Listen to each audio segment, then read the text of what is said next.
Welcome to the Republican Professor. This morning we have with us Dr.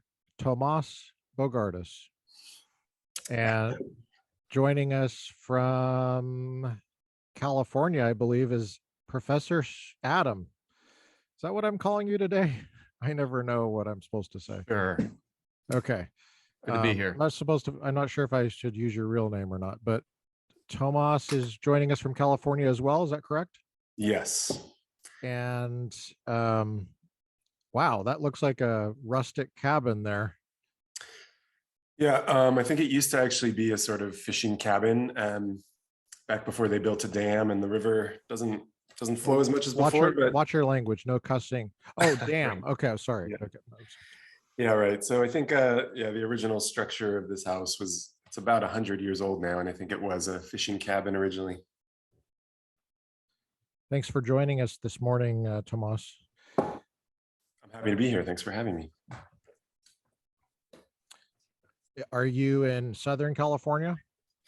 Yeah, I'm sort of near Ventura and Santa Barbara, that kind of area. I think I know exactly where you're at, but I'm not going to say. Okay. Well, we have Dr. Tomas Bogardus on this today to talk about philosophical issues in gender. Right. Yes. And you've written about this. It's public. It's not just private journal articles, it's public. And so we wanted to get your thoughts on some things because you've thought about this stuff pretty deeply. And yeah, based on what I've heard and read, it looks like you've done a really good job of being clear about things. Wouldn't you say that's kind of a benefit of being a philosopher in or the at least analytic tradition? Let me Yeah. clarify what I mean by philosopher. The analytic tradition. Yeah. Well, I think that's what got me interested in it, was just a desire to try to understand it more clearly.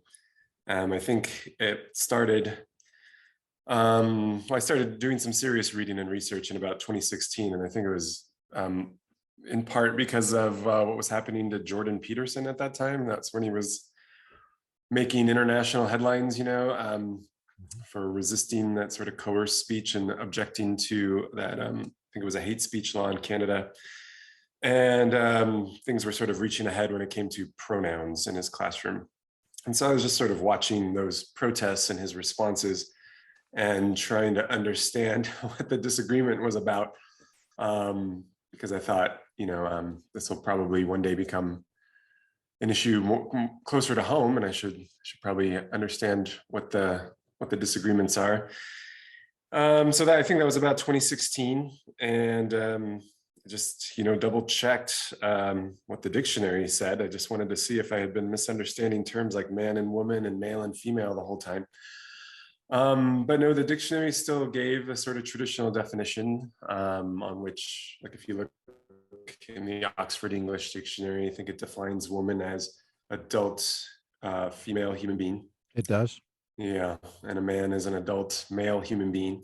And then if you look up male and female, of course, there's many uses and senses, but it seems like the relevant sense is purely biological. So they'll say things like the male of a species is one that produces sperm and can, I think it's been a while since I looked at the definition, but it's something like can beget but not bear offspring for male. And you get a similar definition for female. So the definition's biological.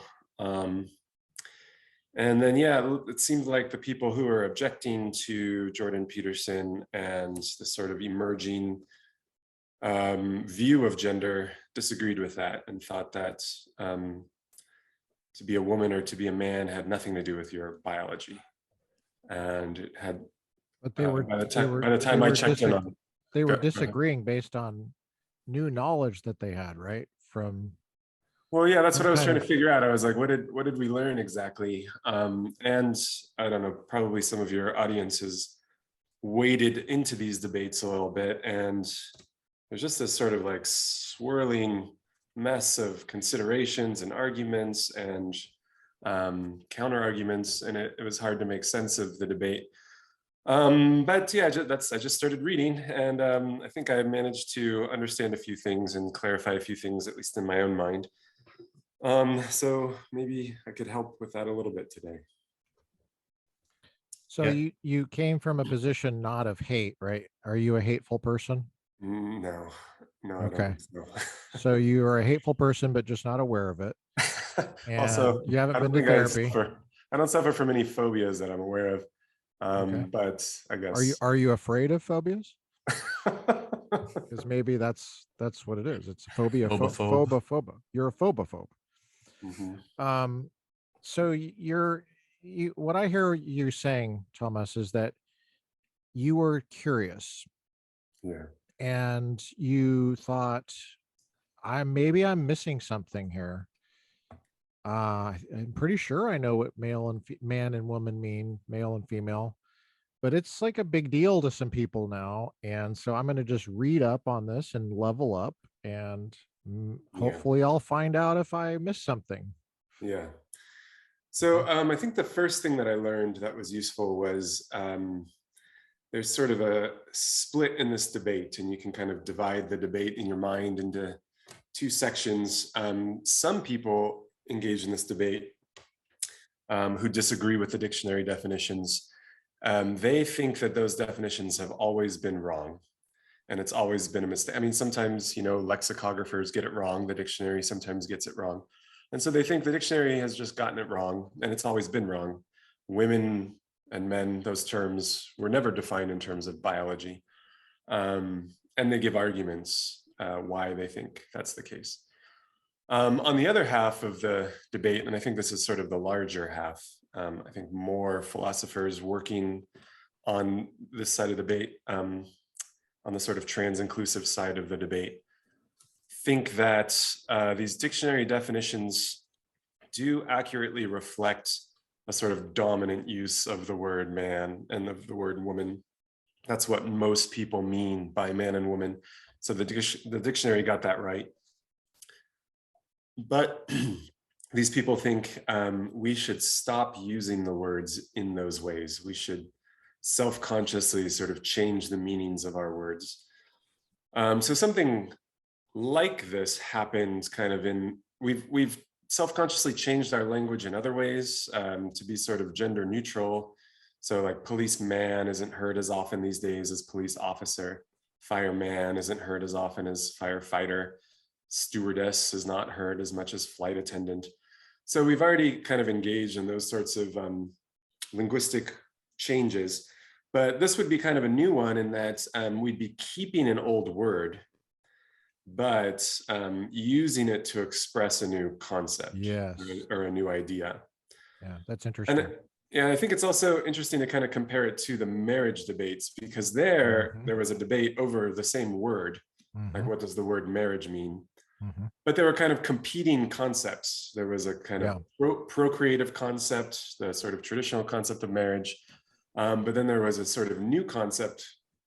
Well, I say new, but I think it's been around for at least hundreds of years. I agree. On which the purpose of marriage is something more like romantic companionship. And so although we were in that debate, people were using the same word, marriage, they were expressing different concepts, and it was a sort of battle to see which concept would gain supremacy, at least in the law. But I think that was all kind of not self-conscious revision on the parts of people who were using the romantic companionship conception of marriage. They sort of thought, well, this is what marriage has always meant. They didn't think, well, yeah, that's what marriage used to mean, but let us now henceforth change the meaning.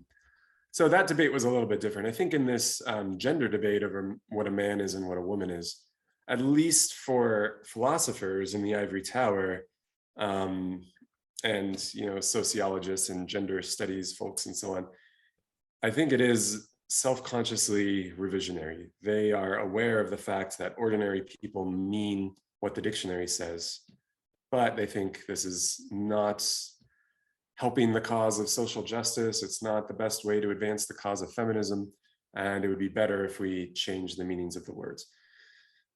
So I think that the first thing your audience might want to know is if they decide to have these sorts of conversations, it's good to get clear from the get-go. If they're talking with someone who disagrees with the dictionary, is the person in that first camp who thinks like the dictionary has just always gotten it wrong? Women have never been adult human females, men have never been adult human males. Or are they talking to somebody in that second camp who thinks, no, the dictionary got it right, but the cause of social justice requires that we use those old words to express new concepts. Because that's going to change the way the conversation goes. And I'll just briefly mention one way. So, I mean, if you're talking to somebody in the first camp who says, no, the dictionary has just always gotten it wrong. Here's what a woman has always been. Then it's sort of like a traditional philosophical conversation where, and they might give you a new definition. They'll say, here's what woman actually means.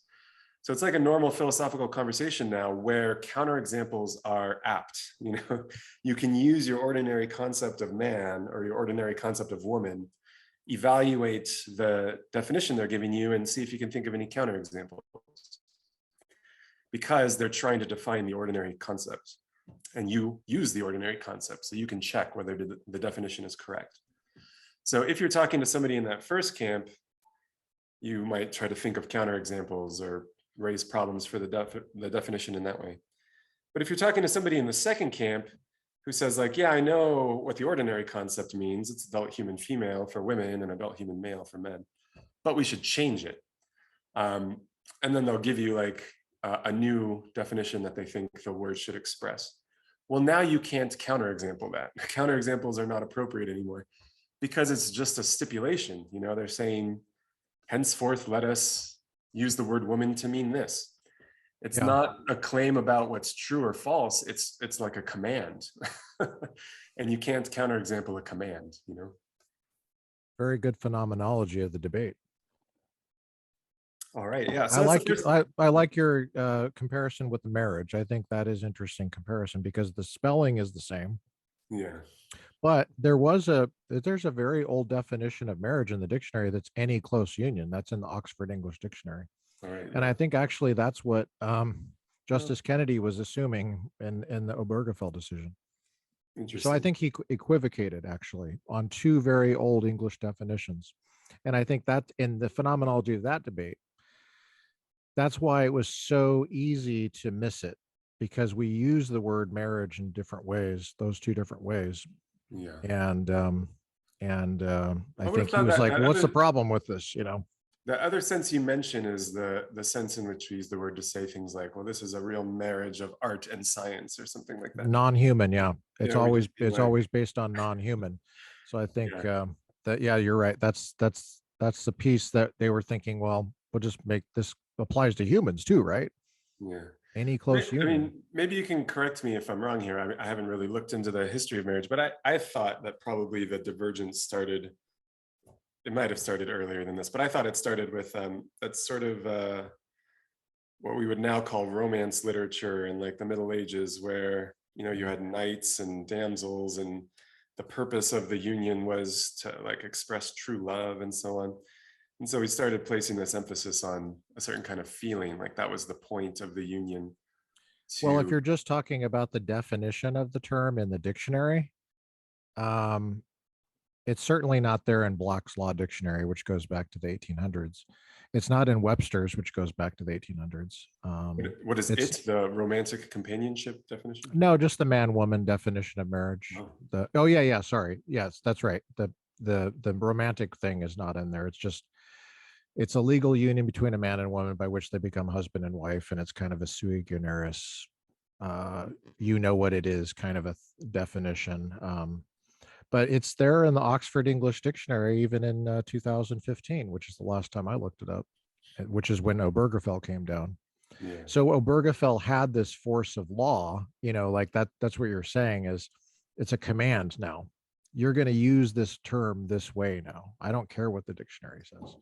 Yeah. And at least for legal purposes. Yeah. Well, yeah, you're forcing people to talk differently now, which would be, I think before that, it was a bottom up organic kind of a use of the term in law. Yeah.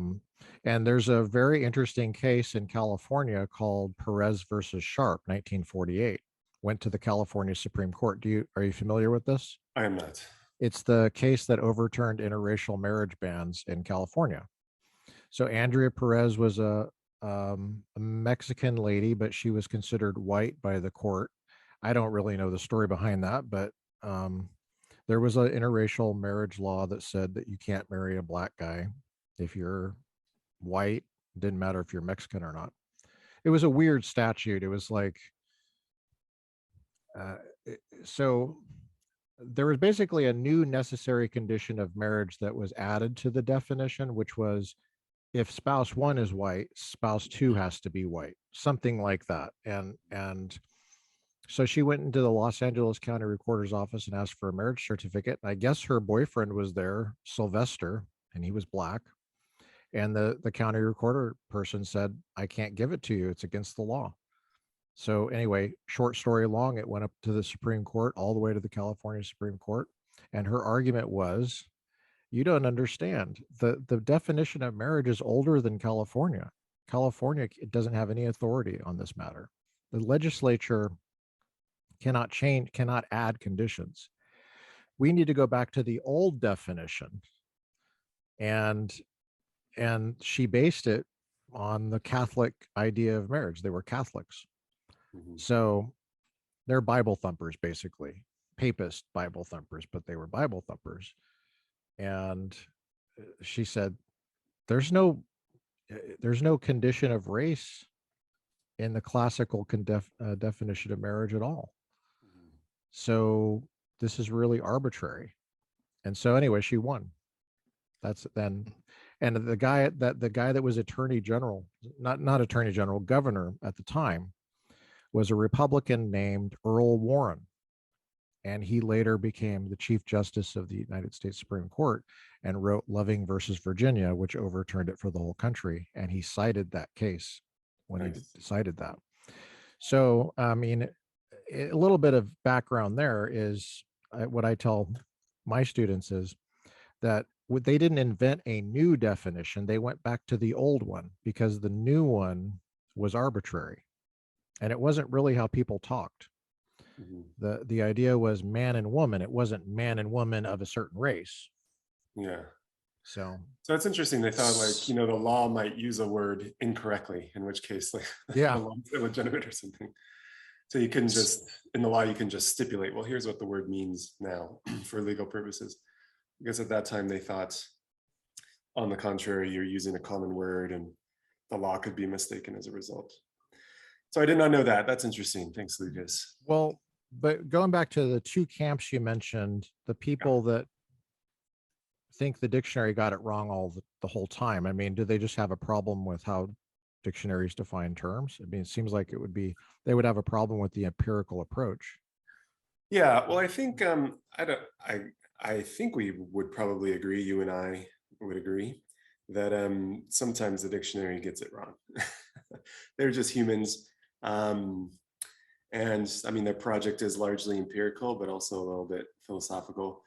And sometimes they make mistakes. So I suppose these people think, the people who think the dictionary got it wrong, think this is just one of those cases.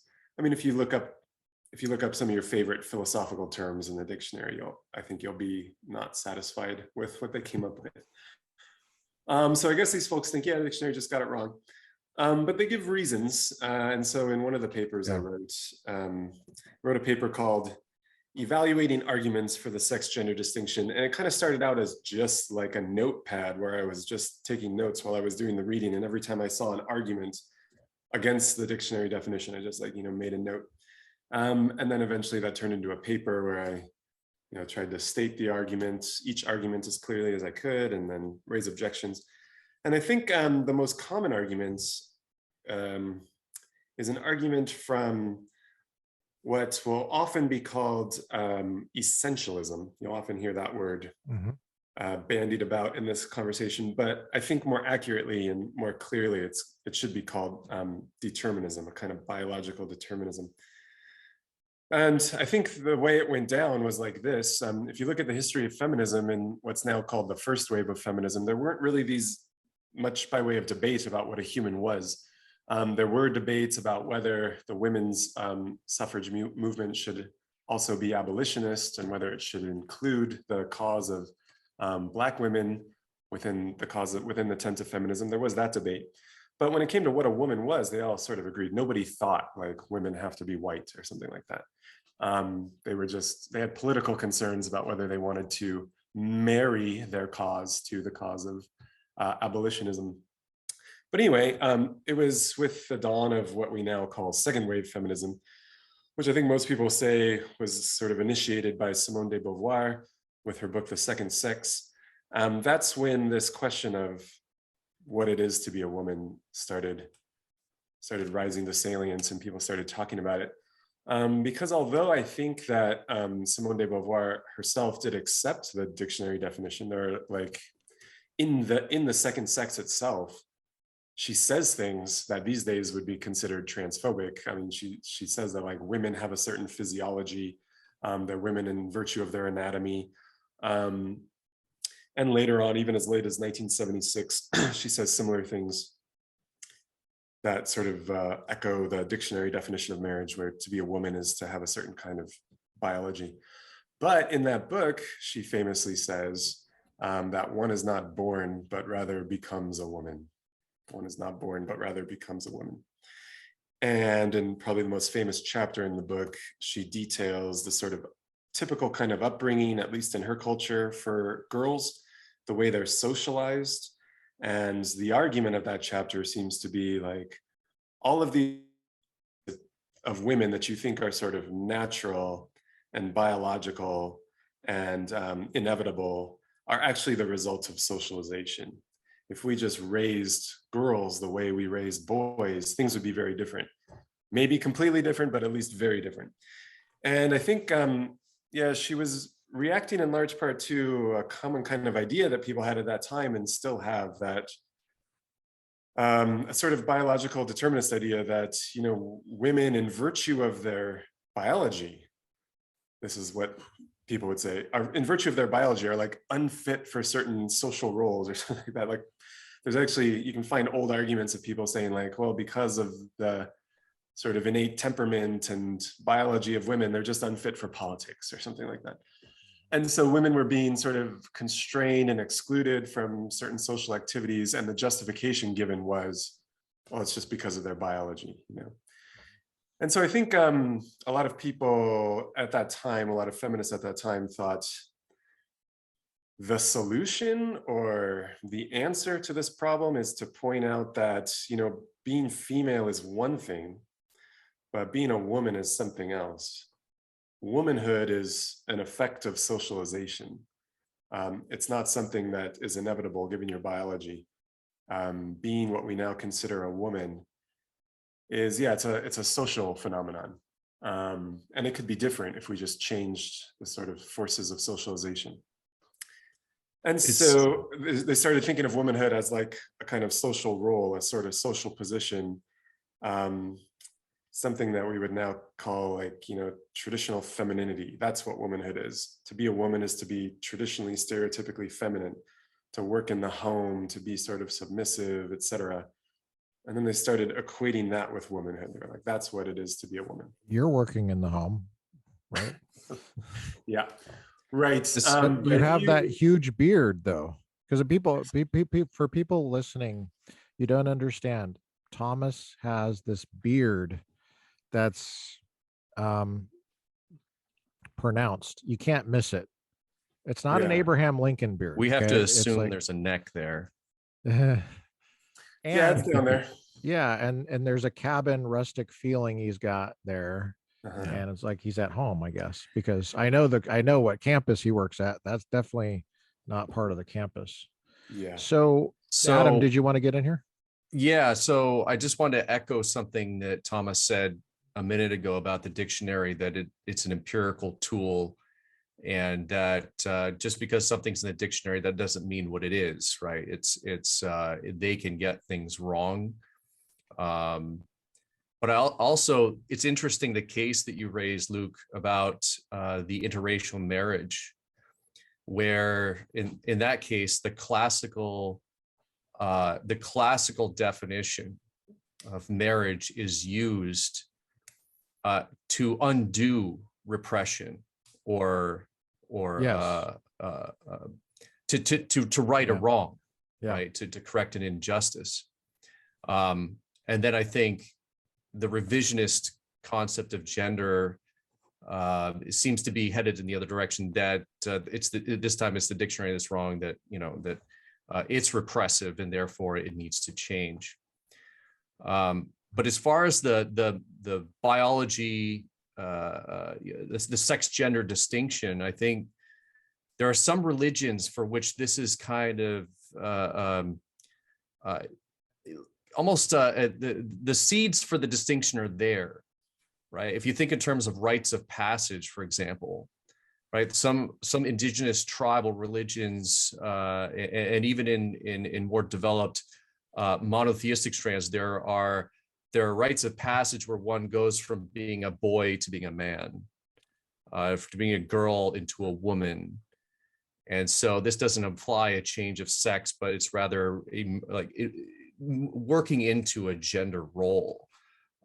So even if we don't find it generally just in the contemporary discourse that this new distinction between gender and sex, it still seems like it was implicit in other contexts, at least. But yeah. Well, I would say this, I guess. If the conversation veers in the direction of the question, is there a distinction between sex and gender? Is there a sex-gender distinction? Then I think, I mean, I've had many such conversations, and they can often just be based on a kind of confusion unless we're really clear what we mean by gender. That word is very contentious, used in many ways. It was a technical term. It's a term of art imported from linguistics and the study of grammar. I have the answer for you, if you need it. Well, I was going to say the books you mentioned, did they have pictures? Which book? The Second Sex? Simone, yeah. If they had pictures. See, if a book doesn't have pictures, I throw it away, typically, just generally, which is why I've thrown almost all my Bibles away, besides the children's ones.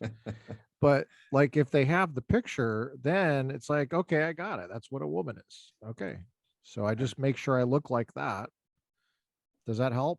Or does that not solve it? No, I don't think that's going to solve this question, Lucas. But so here's what I would say. If by gender we mean, oh, these are the gender terms. If you wanted to, gender is sort of a genus, and here are the species: man, woman, boy, girl. These are genders, and maybe we're told now there's more than just those. Those are the gender terms. Then it sounds like the claim is, yeah, the dictionary definition is wrong. To be a woman it's not defined in terms of sex.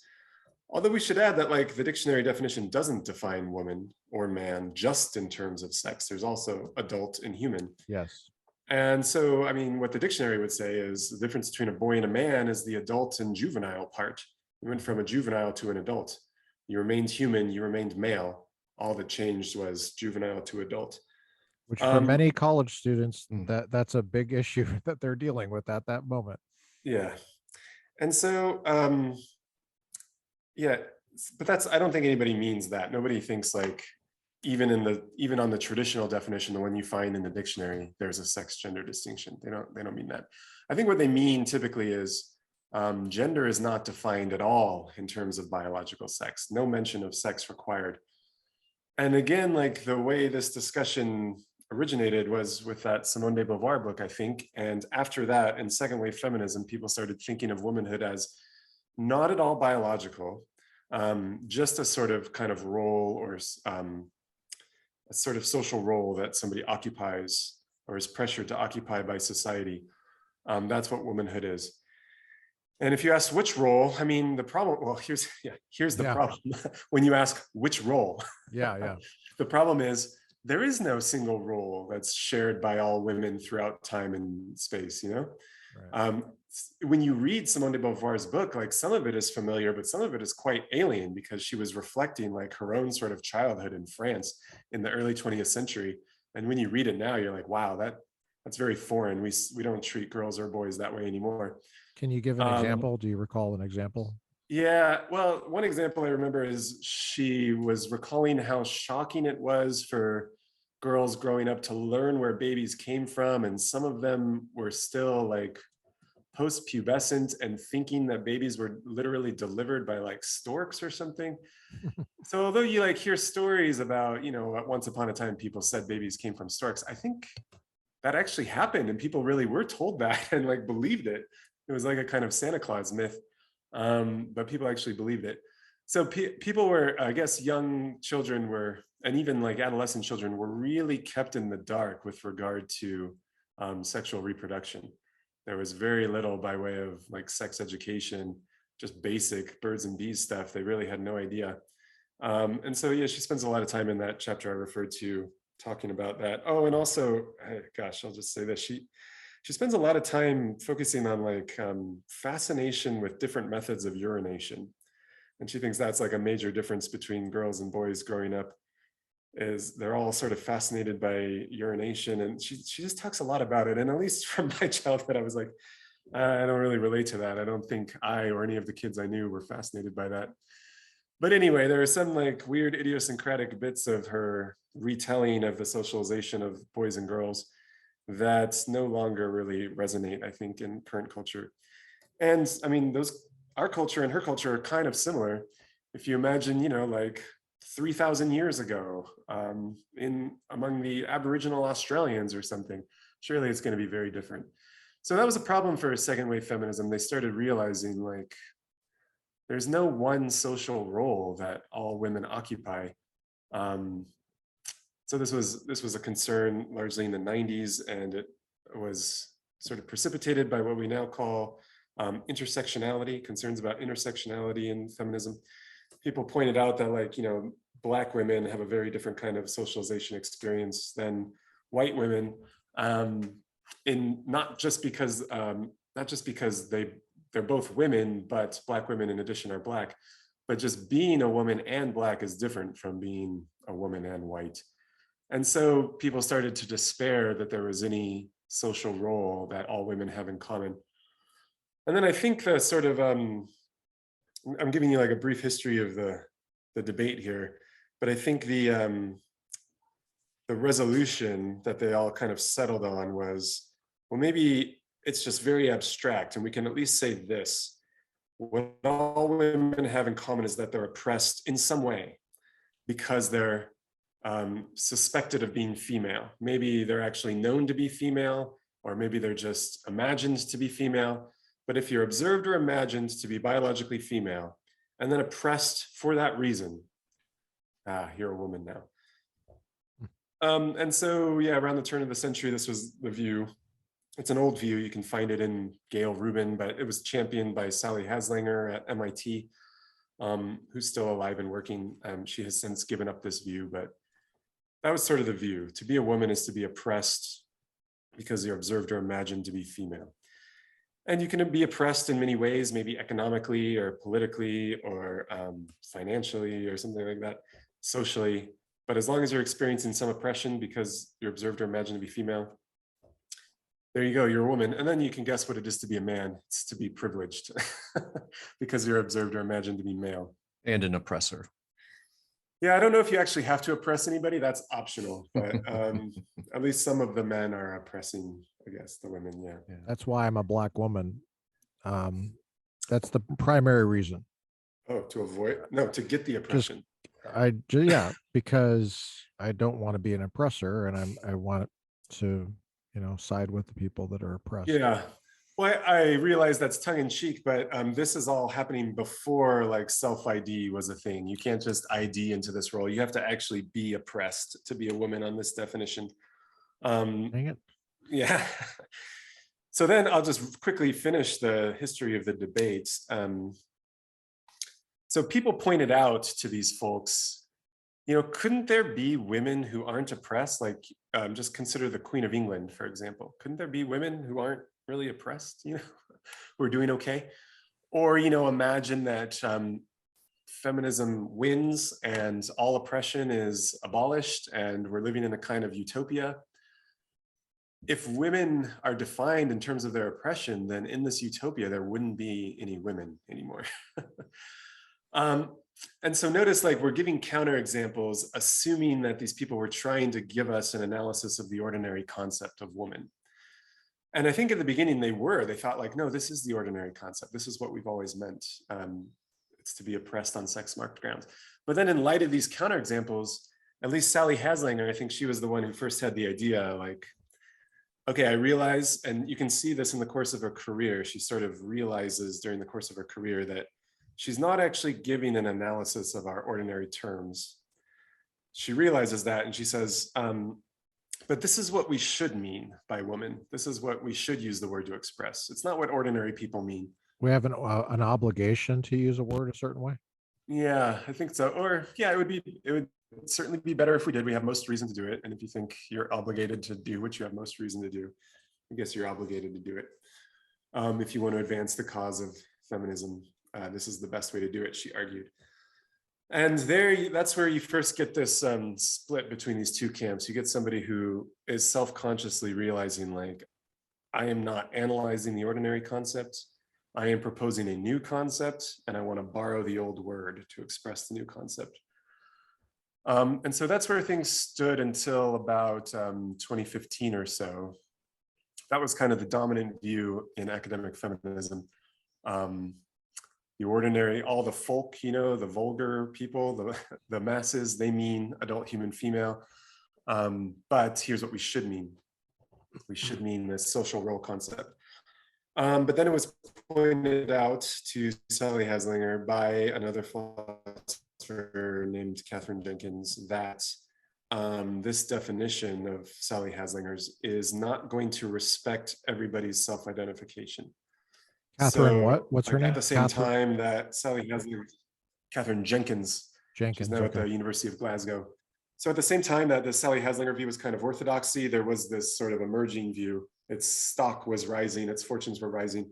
And the view was to be a man or a woman or anything else is, it's a psychological phenomenon. These words are actually expressing what we now call, and what they called then, a kind of gender identity. And a gender identity is something psychological. It's a sort of belief that you have, or a deep-seated desire that you have, but it's psychological. And she thinks she's describing Katherine Jenkins? Yeah. Well, I was just this is all kind of predating Katherine Jenkins. I think this has been happening. This psychological view was kind of in circulation, I think, even in as early at least as the 70s. These debates over trans inclusion go way back to at least the 70s, but they were kind of peripheral in the conversations that feminism was having. But then they became more central in the early part of this century. Trans inclusion, is that the term they would use in the 70s? I don't know if they would have used that term. No, I guess I can't say for sure if that's what they would have called it. But there were debates about whether folks at that time who they would have called transsexuals, whether they could be whether they're women and are included in feminism. And there was already a split between, the radical feminists and what we would now call trans inclusive feminists on that question. So that question goes way back. But it started becoming more central, as I said, in the early part of this century. And so I think this is actually one of the cases where I think it often happens where philosophy comes up with an idea first, and then they write it down, and then it filters down to the popular level and starts having impacts at the popular level, but it kind of originates in the ivory tower and then filters down. But I think this debate is actually one of the cases where it went the other direction. There were ideas sort of percolating at the popular level, at the grassroots level, and philosophers have been kind of catching up and trying to, clarify and develop the ideas that are already there at the popular level. So I think Katherine Jenkins was kind of doing that. She was a little bit behind the grassroots. And at the grassroots level, you saw this psychological conception of gender starting to emerge. And so what Katherine Jenkins pointed out to Sally Haslinger was there might be trans individuals who identify as women. So that's their self-identification as women, who aren't oppressed because they're observed or imagined to be female. And there are a few reasons why this might be. Maybe they're not presenting as women, they're not presenting as female, so they're not observed or imagined to be female. And so they're not oppressed for that reason. Or maybe they are as women presenting as female, but this presentation is not taken seriously. And what is it? What counts as being oppressed? Like, how do you so, know you're sufficiently oppressed and from the right source and for the right reason? Yeah, well, I think they'd say, classically, being denied the right to vote, being denied the right to own property. I think, correct me if I'm wrong, was there a time when like wives were treated as the legal property of their husbands? Well, there's a head of household, and the household goes back to Aristotle, even before that, as a primary building block of the polis or community of politics. So you have the household, and there's all sorts of reasons why there'd be one person in charge of that, and the primary person interacting with the legal community. Yeah, But I was thinking about whether the relationship between husband and wife was one of property ownership at some time. Was that ever legally the case? well, that would be yes. I mean, in world history, yes, of course. Yeah, so I think they'd say that's one way to be oppressed, to be legally treated as a form of property. Yeah, but I mean, I'm talking like more recently, like more recently, I think they point to the I can't pay my alleged, rent. Like if I can't pay my rent, does that count? No, the alleged gender pay gap. Like if the lockdowns shut my business down and I can't, now my business is shut down and oh, that might be a form of oppression, but sure, that wouldn't be a case of oppression on sex marked grounds. You're not being oppressed because of your biological sex. Okay. So if I was just in the and Soviet Union and the Soviet Union was oppressing everybody and I was one of those people that was being oppressed, that wouldn't count. No, because you're not being oppressed because you're a male. You're being oppressed because you're a citizen or something like that. It's not the maleness that's getting you oppressed. It's not the concern for oppression per se. It's the reason why. In order to be a woman, yeah, you got to be oppressed for the right reason. So, yeah. Sorry, prior to the, just to kind of maybe give some people a bit of a point of summary here. Yeah. Prior to the psychological identification model, it seems like it can be at least somewhat summarized as every attempt to make a gender sex distinction, to move away from the adult human female in the case of women, seems to collapse back into or at least every edifice they're trying to erect to substantiate the distinction essentially collapses in the literature. I'm not a this isn't in my wheelhouse per se, so I'm kind of positioning myself as a learner here, but yeah, no, I think you're picking up on something. I mean, we haven't yet I was just kind of in the midst of explaining what the objection to the social role view was, but you kind of got the idea already that there's no social role that is common to all women. And then I think what we're realizing now in the debate, so post Catherine Jenkins' objection to Haslinger, I think most people have realized the social role account is not going to respect everybody's self-identification, because it's one thing to identify as a woman, it's another thing to be oppressed on sex marked grounds. You can have one without the other. Mm-hmm. And so, I mean, although Haslinger was presenting her definition as just a command, as just a stipulation, one of her desires, one of the goals was to advance the cause of social justice. And she granted that it's important to respect everybody's gender identifications. That's like a part of social justice. So she conceded that this was kind of like a internal problem for her view. She was proposing this definition of womanhood to advance the cause of social justice, to advance the cause of feminism. She granted that the best way to advance the cause of feminism is going to include respecting everybody's self-ID. And then she realizes, oh, my definition is not respecting everyone's self-ID. So my understanding is she has given up that definition. And so everybody's agreeing that, you have there's an obligation to advance feminism, I think all the feminist philosophers are agreeing on that. Yeah. and Yeah. do they give arguments for that? Well, I think that if you'd ask them why is feminism important, or Yeah, why yeah, should yeah. we sustain and advance the cause of feminism? Well, you Yeah, I want me to think start doing something differently, so why would I want to do that? Yeah, I think they What's would important? point again to the sorts of oppression that have existed historically, and I didn't really finish the kinds of oppression I think they would point to now. So I said, like, the alleged gender pay gap, the high rates of sexual harassment and sexual assault that afflict women. Yeah. Okay. So they'd say So things like this, like women are still vulnerable, and women. yeah, women We're, are. we're assuming we know what that is. Yeah, I think that is an assumption in feminism. It is the cause of women. And so that's why it's, I think, a kind of pressing concern to be clear about who those people are. Like, I think I see where you're going here. I think I see where you. if you're part of a political movement like this, you want to be clear who the constituents are. Yeah, So I mean, if you're concerned about like oppression of poor people, for example, you'd want to know what a poor person is. Yes. Okay, so but So I think tell, that's tell why me who this lady, Sally Haslinger, is that right? Haslinger, yeah. What were her dates again, or is she still alive? Or She's is still it- alive. She's at MIT. I'm not sure when she was born. And I guess maybe Okay. it would be rude to guess her age, but she's a So full this professor. is we're now, and this Catherine Jenkins lady, I'm assuming, is this person still alive? Yeah. Okay. She's sort of mid-career, I would think, or early to mid-career, University of Glasgow. And so after she presented these objections to Haslinger, she presented her own view, and it is a kind of psychological view. She said, here's the concept we should express with the word woman.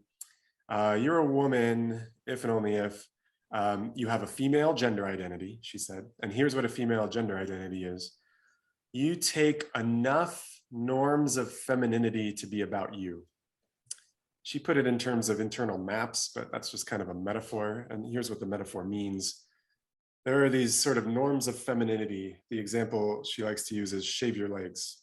That's a norm of femininity, shave your legs. And if you think that norm is about you, and you think enough of those norms of femininity are about you, then you're a woman. Whether you don't have to comply with the norms. If you just think those are norms about you, then you're a woman. But again, you don't have to comply. So that was her view. But notice that's all psychological. It's a matter of what you think, what you believe. If you believe these norms are about you, then you really are. Okay. Or sorry, then you really are a woman. And so they really are about you. And that's Jenkins' view? Yeah, that's Jenkins' view. Okay. But, or at least I should say, she has modified her view a little bit just very recently, like in late February. We get kind of a new view. Because again, it was pointed out to her that this view is not going to be fully trans inclusive. Did you say February of this year? Yeah, she just published a paper. Only the best here at the Republican Professor, a TRP project coming at you with live updates from the philosophical literature. It's like breaking news. Yeah. Okay, so why is it that these people, these names, are these just the most prominent names, or are they the only names, or are these the ones that are the cream of the crop? Yeah, I think these are the most influential and prominent, some of them anyway. I've just mentioned two so far, but. And they're philosophers? They are philosophers, yes. Okay. So anyway, it's pointed out to Catherine Jenkins that this definition in terms of, taking norms of femininity to be relevant to you is going to not be fully trans inclusive. It's not going to respect everybody's self-ID. I should mention that part of the project, one of the desires of folks on that side, is not only to include trans individuals who identify as women into the definition of women, but they also don't want to include trans individuals who identify as men or those who identify as non-binary. So it's not just an inclusion problem, there's also an exclusion problem. They want to include anyone who identifies as a woman and exclude anybody who doesn't identify as a woman. And so it's just pointed out to Catherine Jenkins that this definition won't do that. and maybe you can think of some examples. You can think of, for example, well, here's something that Elizabeth Barnes, there's another name for you, Elizabeth Barnes just recently pointed out. There might be cognitively disabled people who are unable to sort of form the relevant kinds of self-conceptualizations, and they can't take norms of femininity to be about them. But Elizabeth Barnes thinks, nevertheless, we have good reason to consider them women. Of course, Barnes doesn't think it's because they're female. It's for another reason. But if you think that female has something to do with being a woman, then you'll think, okay, there might be counterexamples here. But anyway, this will be a case where you can't respect, or self-ID looks like it's not necessary to be a woman. But then also there might be people who do identify as women, but like imagine a recent immigrant to a new culture who's like still being apprised of the norms of femininity in this new culture. So this person identifies as a woman. Let's suppose it's an adult human female even, but part of a new culture has not yet grasped the norms of femininity in this culture. And so Jenkins' definition will say, this person's not yet a woman in the new culture. So there are sort of cases like that. It looks like it'll exclude some trans individuals as well. So that kind of brings you up to date, except I guess if you want some real breaking news, I have a paper that's forthcoming, it's not out yet, where I think I managed to put my finger on why these projects keep failing. And the project is, the project that like Catherine Jenkins was engaged in and other folks on that side is they're trying to come up with a new definition of woman that will respect everybody's self-ID. So they want to tell you what it is to be a woman. And they want it to be the case that if you identify as a woman, you meet the definition. And if you don't identify as a woman, you don't meet the definition. So that's like a constraint on the project. And I guess I should quickly add, like, I'm not engaged in this project. Sometimes when I share my thoughts on these sorts of topics, people confuse when I'm reporting a view and when I'm endorsing a view. So I just want to tell you I'm reporting a view. This is not my view. But a lot of folks are engaged in that project, trying to come up with a definition that respects everybody's self-identification. And I think that it's inevitably going to fail. It's an impossible project. I was going to say, I think someone's thinking this is a lot of work to just avoid the female. Yeah. Well, I guess I should quickly add that some people have just flat out said, like, let's just go with a self-ID definition. To be a woman is to identify as a woman. And in fact, I think that's kind of that's the operative definition that a lot of people have on like Twitter and who are political activists and so on. If you ask them, what is it to be a woman? They'll say, well, it's just to identify as a woman. Of course, there's a question like, what is one identifying as when one identifies as a woman? We've obviously used the word to be defined in the definition.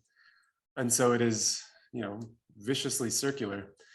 So if you were wondering what this new definition of woman is, and somebody tells you, well, it's just to identify as a woman, that doesn't really help you understand what the word means.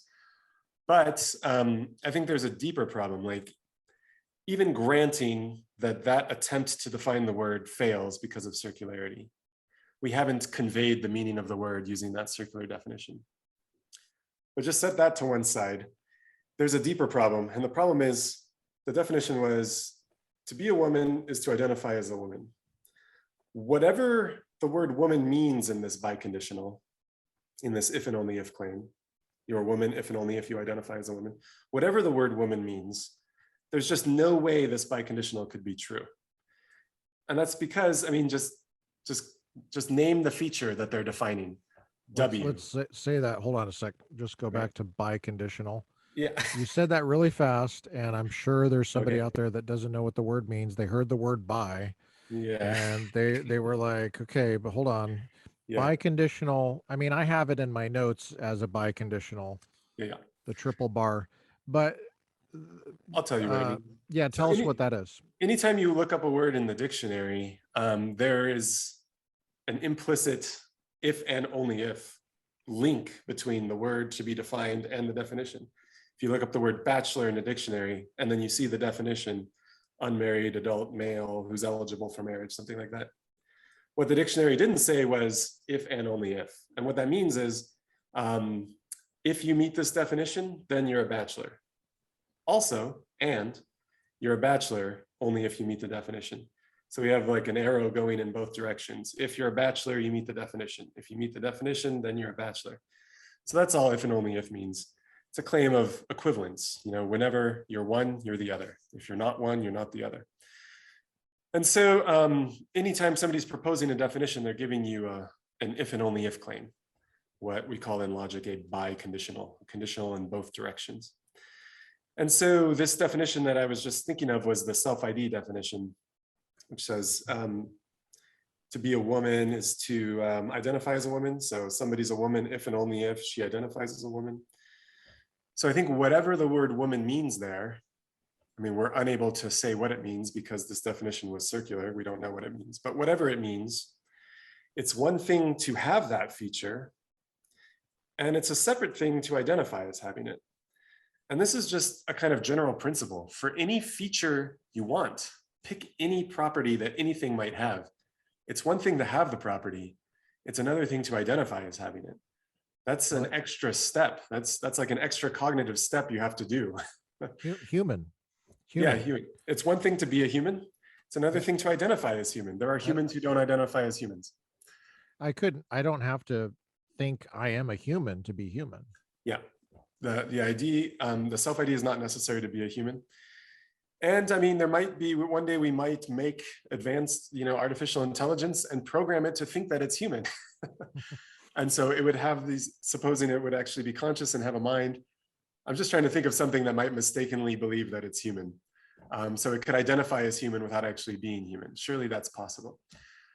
And this goes generally, I mean, the only sort of complicated cases I've heard, or the sort of troubling cases I've heard, I once put this out on Twitter, like, can anyone think of a counterexample to this claim that, like, it's one thing to have a property, another thing to identify as having it. And the best examples I heard were maybe political affiliation, like being a Republican or being a Democrat. Maybe if you identify as a Democrat, you are. And the only way you can actually be a Democrat is if you identify as a Democrat. So that was the only one that gave me pause for thought. But I think even there, it is possible to mistakenly identify as a Democrat. Like maybe you've been lied to and you keep being taken to Republican conventions and told these are the Democrats. But you love the platform. And so you're like, yes, I'm a member of this party. I'm a Democrat. Unbeknownst to you, you're not actually a Democrat. You're a Republican. And I think like that's the reason we have these phrases, Republican in name only, Democrat in name only. Those are people who identify as Republican, but they're not really Republican or they're not really Democrat. Right. So even there, with respect to political affiliation, I don't think self-ID is necessary and sufficient to be a member of the category. Some people also said religion, but I think those people were not themselves religious, because I think any religious person knows that just identifying as, for example, Christian, that's not enough to actually be a Christian. You just described my entire childhood. First of all, I was a Marxist, but they said I was a Republican. And then secondly, we were actually Christian, but they called it Islam in my childhood. Are you joking? Okay, you're joking. I thought.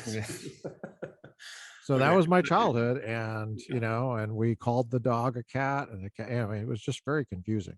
I didn't know until later. Yeah. So anyway, I think this is why the projects keep failing.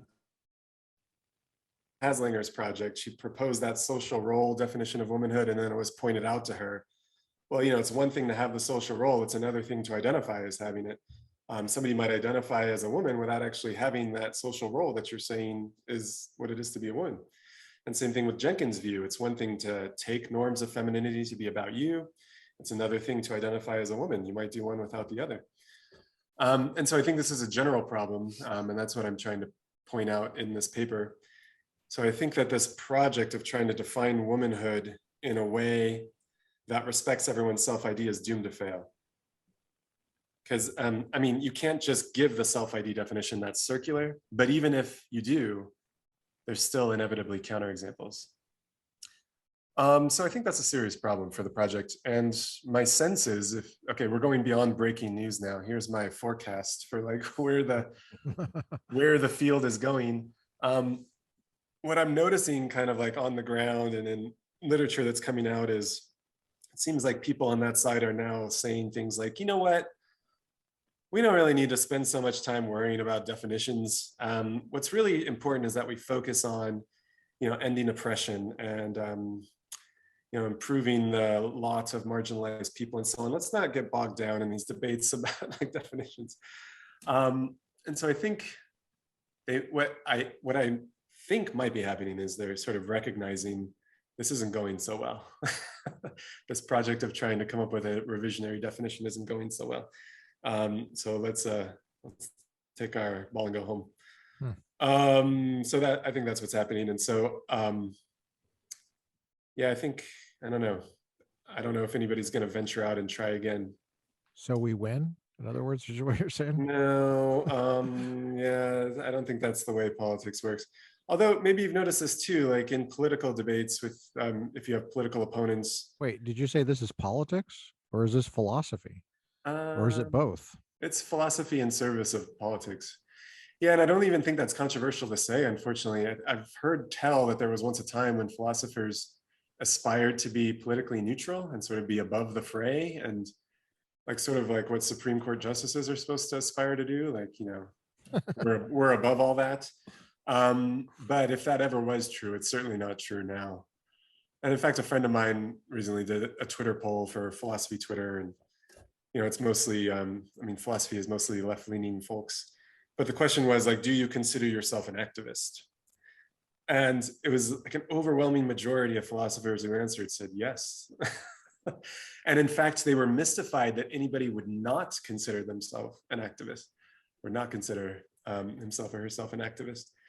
Because they were like, what is this all about? What's the point of doing this philosophy if we're not making the world a better place, if we're not advancing some political cause or political agenda?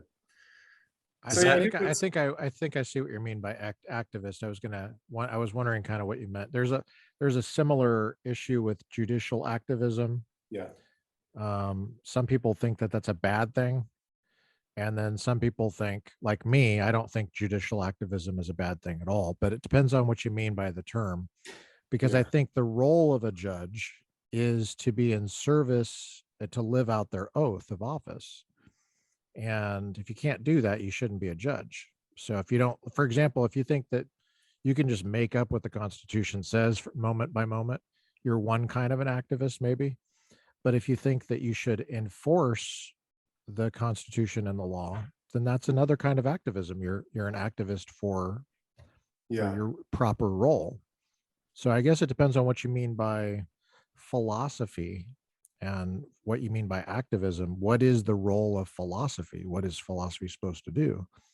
It's definitely an active thing that you're doing. Mm-hmm. You have to pursue some goal.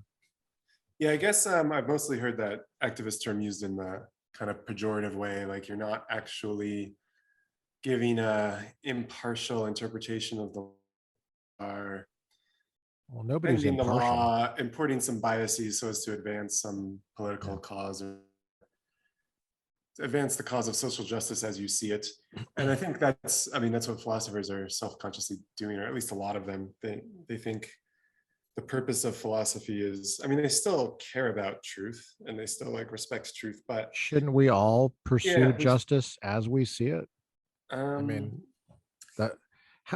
Who is exempt from the demands of justice? Yeah, I don't know. That doesn't make any sense to me. Now you could put the word social in front of justice, it doesn't change anything. Justice is the same thing. Yeah, I think. You still have to know what the word means. Yeah. And so, maybe you're trying to get at what the word means, justice, and what the obligations that you have are. If you're not trying to figure that out, then what are you doing? I don't know. And Adam, I know did I accidentally talk over you, Adam? No, but you covered it.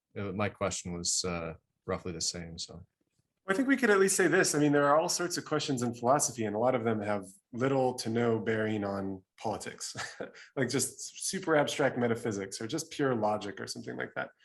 Right. And once upon a time, like those were considered, respectable. In fact, they were kind of admired, like the people who do the most abstract, hardcore stuff, like that was admired. but now I think it's different. And maybe you've noticed this turn in philosophy, like everybody's now doing like social epistemology and social metaphysics. It's like the social turn in philosophy. And the thought is like, when you choose your research projects, you should be picking something that like advances these political causes that, you know, we all agree on, they think. And so like the highly abstract corners of epistemology and metaphysics and logic and even ethics, they are not nearly as popular as they once were. And now a whole bunch of people are just working on, because they're not relevant. Yeah, they're not politically relevant, I should say. Yeah, there's no sort of upshot, or there's nothing that would help the team, help the cause. So I guess it's sort of a similar debate. I mean, maybe you've probably encountered this too, but in philosophy of religion, apologist is sort of a dirty word. Like if you get called an apologist, that's like, what they mean is the person who's using it in the pejorative way. I think what they mean is, you are not a dispassionate pursuer of the truth. You're not following arguments where they lead. You are looking for evidence to sort of confirm your presuppositions and advance your religious movement. I guess that's what an apologist is. You're like a lawyer, you know, you're like a hired gun. To me, that sounds like the whole debate you just mentioned this whole hour is that they're like a, my friend has a pit bull, and we play with this rope, and he grabs that rope with his jaw, and I've only gotten it away from him once.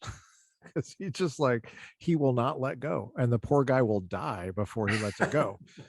So he's just exhausted, you know. And I think I would just let the pit bull have it if it were me. I eventually went home.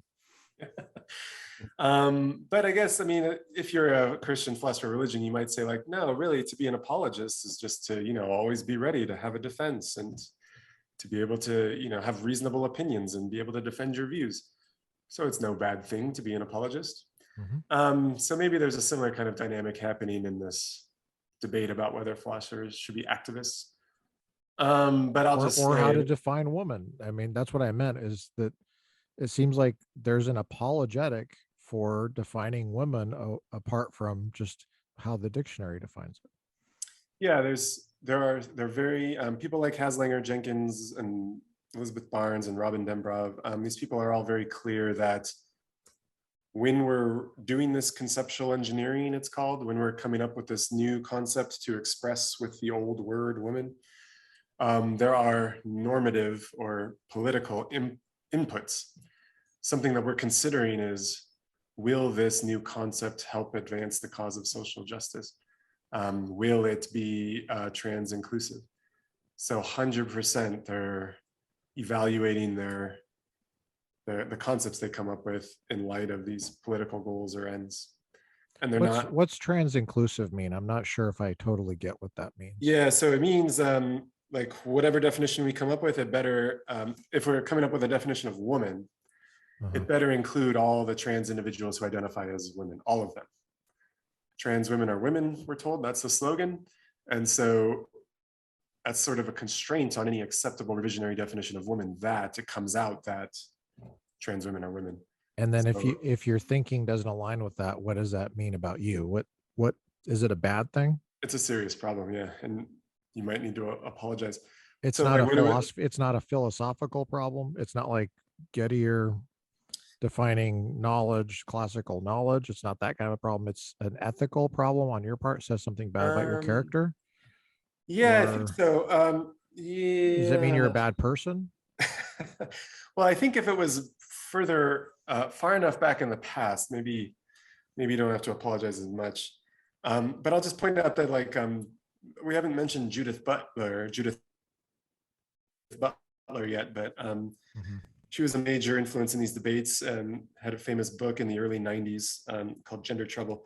And the sort of view expressed in that book was gender is a kind of performativity. And roughly what that means is, to be a woman is to regularly and for the most part perform as a woman, behave as a woman, have the right kind of expression. And then you count as a woman. It can't just be on the weekend. It can't just be a one-off thing. It's got to be regularly and for the most part. But then she realized recently in the last few years that this is trans exclusive. There will be some trans individuals who identify as women who aren't meeting the definition. And she basically abandoned this extremely influential definition. She was like, oh, that was bad. I don't know if she ever formally apologized, but she definitely just quickly abandoned the view. Sally Haslinger, my understanding is she's abandoned her social role view when it was pointed out that it was trans exclusive. So it's at least I guess for folks on that side, it is like a conclusive reason to give up a view if the view is not trans inclusive. Where there's this hovering obligation being trans inclusive, but where does that obligation come from again? Yeah, well, let me read a quote for you. Like, I think who's coming up with that? Yeah, isn't the case of epistemic injustice for trans people that they identify as such? And I don't, Thomas, if you could talk, maybe comment on that a little bit.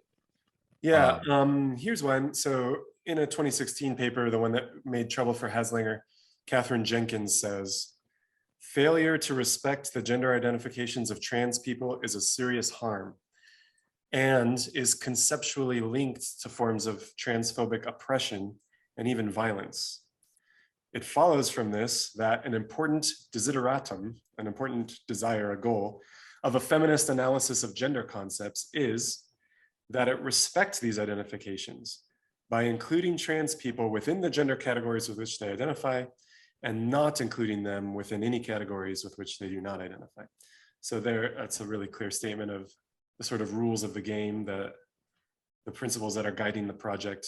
That sounds like a prophet, like a prophecy, someone like conceiving themselves as some kind of Old Testament prophet to say there's an obligation here because of these harms. Now, there's no consideration of how addressing these harms in this way might create other harms that you're also obligated to avoid. I don't hear anything like that. No concerns about that. We're not just concerned about addressing harm, but only a particular kind of harm and abstract it away from the total of harms. Yeah. So I think they assume that if we did this, it would be all benefit and no cost or something. Yeah, that's an interesting assumption. Yeah. I mean, that's why I say it's like an Old Testament prophet, because the Old Testament prophet just gives a command. Yeah. And you're not to concern yourself with the bigger picture of harms and benefits. Well, let me read the sentence right before that. You might find it interesting. Okay.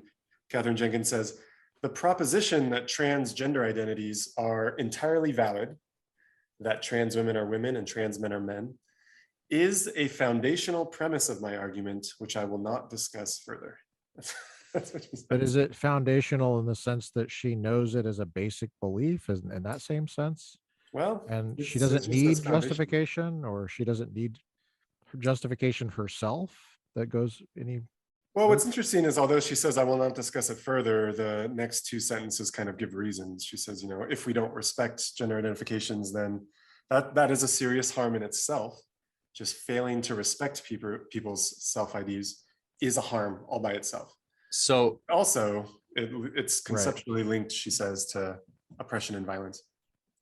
So, right, just to maybe take it a different or put a different light on it, it's the idea that if I identify as a trans person, right, if you're external to my mind, which everyone is, I'm not. You cannot Tomas say that I'm not a woman. You're doing me an injustice if I identify as a woman to call me a non-woman or conceive of me as a non-woman, and therein lies the injustice. In other words, I have an authority over my own mental states. I have direct access to my own mental states. Yeah. If I identify as a woman, that trumps your position external to my mind.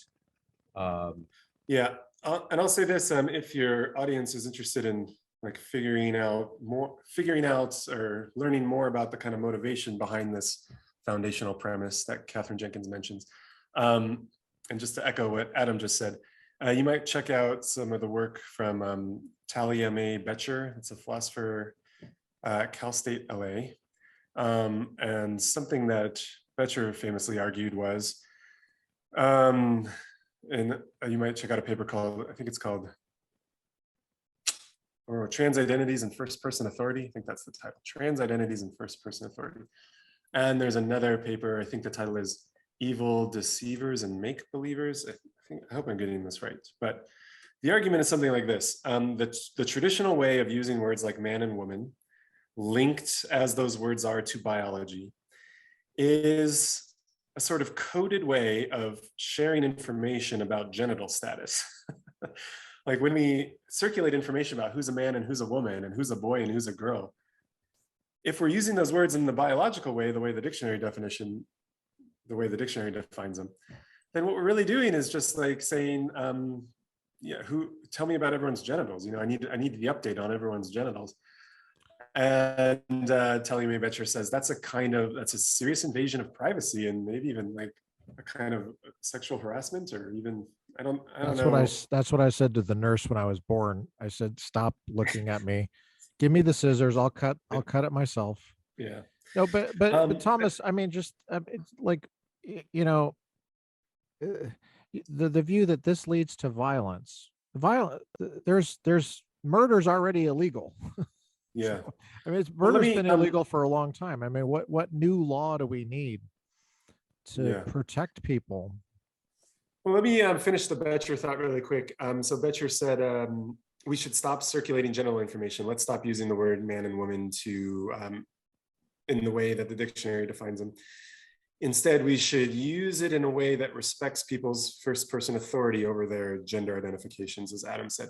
That would be better if we respected people's self-identifications. That would be an improvement. So this is kind of a normative reason, an ethical reason to change the meanings of our words. But Betcher also famously said in that Evil Deceivers and Make-Believers paper that perhaps, and this is kind of an empirical claim, we'd have to actually check, but plausibly a major reason why trans individuals who identify as women are subject to higher rates of violence and assault and murder. But that's illegal. It is illegal. But here's why it's happening, and we could address the root cause. The root cause is in a sexual encounter, when somebody is presenting in a feminine way, there are certain assumptions made about genital status. And then when those assumptions are disproven, so to speak, that causes people often, at least sometimes, to get extremely angry and even violent, to feel like they were deceived. They're still responsible for what they do. Yes, they are still responsible for what they do. But the thought is, I might be mad at the bank, but I can't rob the bank. Yes. Well, the thought is, if we changed the meanings of our words, that would cancel in a lot of people's minds these genital expectations. So that if you realize, well, there's no necessary connection between being a woman, let alone presenting in a feminine way, and having a female reproductive system. If in the minds of the masses, those links were severed, then there wouldn't be these sort of instances where people are negatively surprised and become violent as a result. So that was one of the reasons why we should change our language in this way, to, so to speak, like defuse the bomb before it goes off, to cancel expectations. That sounds highly speculative to me. Yeah, I mean, as I said, why don't we just punish criminals more severely? Yeah, I don't know. I guess, yeah, it's, as I said, an empirical claim, and that's right. Studies. You did say that. How do you say the last name again? Betcher? Betcher, Bettcher, Bettcher. If you send some of these articles, any articles you send to me, I'll link to the episode. Okay. So including yours, are your articles publicly available? Yeah, the two that are already published are available just on my website. If you just Google my name, typically the first result is because my name is kind of unusual. We'll link it to the episode page. Okay, yeah, I've got like this professional website with all my papers linked, but there's another one that's forthcoming that I'm not sharing yet. I kind of want to wait until it's a done deal with the journal. I just wanted to reassure people that you know what you're talking about. And the way we originally met was on this, I think in Santa Cruz, you were homeless and I really liked your jean jacket, and I was like, would you come on my podcast? Yeah. I And was so like, that's why, and he, so, and you do make a lot of sense, I think. yeah, So, I was like, I'm a Muslim Marxist and you're a Muslim Marxist. We have a lot in common. um, And there's friendship from Thomas, there. you are concerned. Would you say you're concerned for social justice, Well, I or don't know if I would use that phrase because of the sort of connotations that it has in our contemporary context. I think that I would be heard as affiliating myself with certain movements and political attitudes that I wouldn't want to affiliate myself with.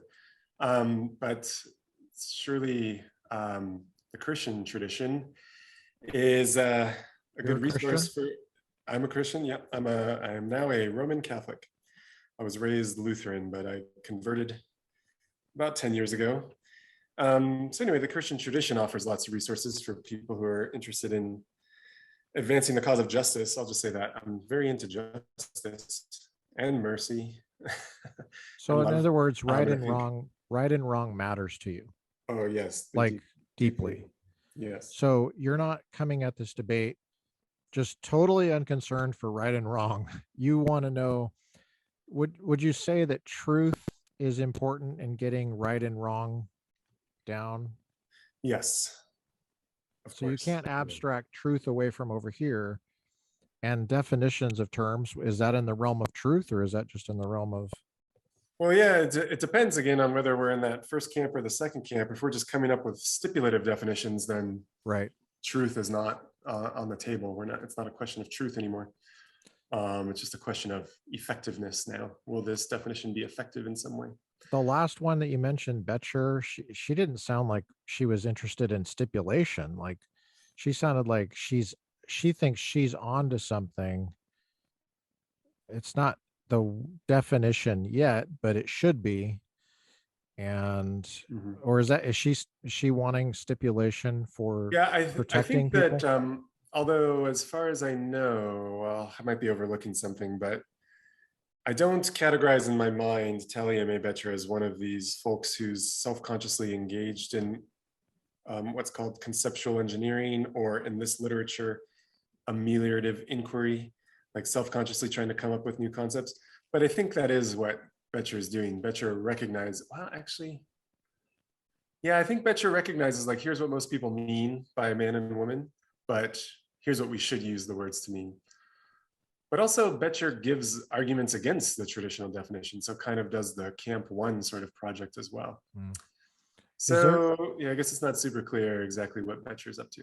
For folks that have tried to stay with you this whole time, could you just tell us what the upshot is, if there is one? And is there any good reason to believe that a woman just is an adult human female, or a man is an adult male human? Yeah, well, again, if the question is what do ordinary people mean by the word, I mean, what does that word mean, as a matter of fact? As I said, I think most participants to this debate on both parties to the debate sort of agree. Yeah, the dictionary got it right. That's what the words mean in mainstream contexts and dominant contexts. But often like the claim is, well, in other contexts, in like trans inclusive and queer communities, these words have a different meaning. They're used in a different way. But something that I'm sort of puzzling out now is, and I kind of sketched for you, is what could that meaning possibly be? Can you offer a definition? And typically the best you get is a circular definition. And for reasons I gave earlier, like I think that circular definitions can't tell me what the word means. Can you give an example? Furthermore, I don't think you gave many examples, if any. Can you give us an example of why a circular definition fails? The dictionaries do this sometimes, by the way, which is why I get really upset with dictionaries. Like, yeah. Well, I guess, I mean, if you heard somebody use a word new to you, like, I don't know, here's an obscure word that comes to mind, catamount. You hear someone talking about a catamount in the neighborhood, and you're like, wow, what's a catamount? And they tell you, it's something, it's very much, it's exactly like a catamount. It's something that's exactly similar in every way to a catamount. Well, that doesn't help you, right? But nevertheless, the word has a meaning. There is such a thing as a catamount. I'm pretty sure it's just a mountain cat. But there's such a thing. I don't even know. I've never heard of the term. Yeah. But there is such a thing as a catamount, but that circular definition isn't going to help you know what it is. Right. Of course, there's other ways to define terms. You can define terms by pointing. You can say that's a catamount right there. Right. And that'll help you understand what a catamount is. But circular definitions won't do it. But also what I tried to argue was whatever the word woman means in these trans, inclusive, and queer communities, it cannot respect everybody's self-ID, because again, it's one thing to be a woman, whatever woman means. It's one thing to be a woman. It's another thing to identify as being a woman, whatever woman means, because again, that's just a general principle about features, about properties, about characteristics. It's one thing to have a characteristic, another thing to identify as having it. But since I have to go pretty soon, let me just say one final thing. If your listeners are interested in entering this debate, they should know that there's a very lively debate within feminism between people who would call themselves radical feminists, or these days they often call themselves gender critical feminists, and the folks that I've been talking about, the sort of trans inclusive feminists, whose project is to try to include within the tent of feminism trans individuals who identify as women. The gender critical feminists and the radical feminists, they were the ones back in the 70s who were, they were there in the 70s having these debates about whether trans individuals who identify as women count as women. And back then and even now, they tend to accept the biological definition of woman. So there are feminists, philosophical feminists, who are advancing and defending the sort of traditional biological definition of woman. You can find them if you look up radical feminists or gender critical feminists. Sometimes they are derisively called trans exclusionary radical feminists, or TERFs for short, but many of them consider that a slur, so just FYI. But if you hear people talking about TERFs, TERFs, that's a sort of pejorative term for gender critical feminists. So I think now your listeners are in a pretty good position to appreciate the landscape of the debates and enter into it if they feel so bold as to do that. Does it take boldness? Yes. Yeah. I think, it might depend on your position and your context, but it takes boldness and tenure. Yeah, tenure helps, but have you been afraid? Have I what? Have you been afraid to have this conversation? Not just with us, but I'm saying in print. I don't think fear is the right way to put it, but I do realize I'm going to make a lot of enemies, and you're afraid of being mistreated. I guess so. Yeah.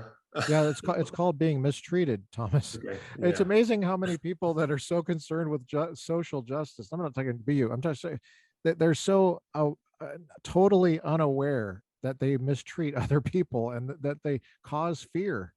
And I'm not saying you're afraid, but I'm just saying the cautionary language that I hear from people as they venture into these deep waters. The classrooms are rife with fear on this topic. Because of the fear of being mistreated, right? It's yes. My students not treated justly, but unjustly. Yeah. They're afraid to even begin the conversation on it. I understand that, but this is unfortunately, I think, for such a critical concept to kind of come to public consciousness under the conditions of social media, such as it is. Yeah, well, social media. It's the worst possible collision of technology and an important discussion that just kind of, I think, it sabotages anything that you try to do. It's not good for free thought, in other words. Certainly not, no. Although I'll just say really quickly, and this will probably be the last thing I can say. In the classroom, Adam, one strategy I found is if you understand the landscape enough to orient your students to various kinds of positions, like here's what the gender critical feminists would say, here's what the trans inclusive feminists would say. If you can just get the views kind of on the map, then you can have them fight it out, have the views fight it out. And you and the students can safely express your own thoughts and questions, but put it in the mouths of these other people. Like, what would the gender critical feminist say in response to this view? Or Mhm. what would the trans Yeah. inclusive feminist say in response to this view? And then, I mean, although it's still for Yeah. sure a minefield, Yes. if you can get comfortable like holding the views at an arm's length, so to speak, so that people Mm-hmm.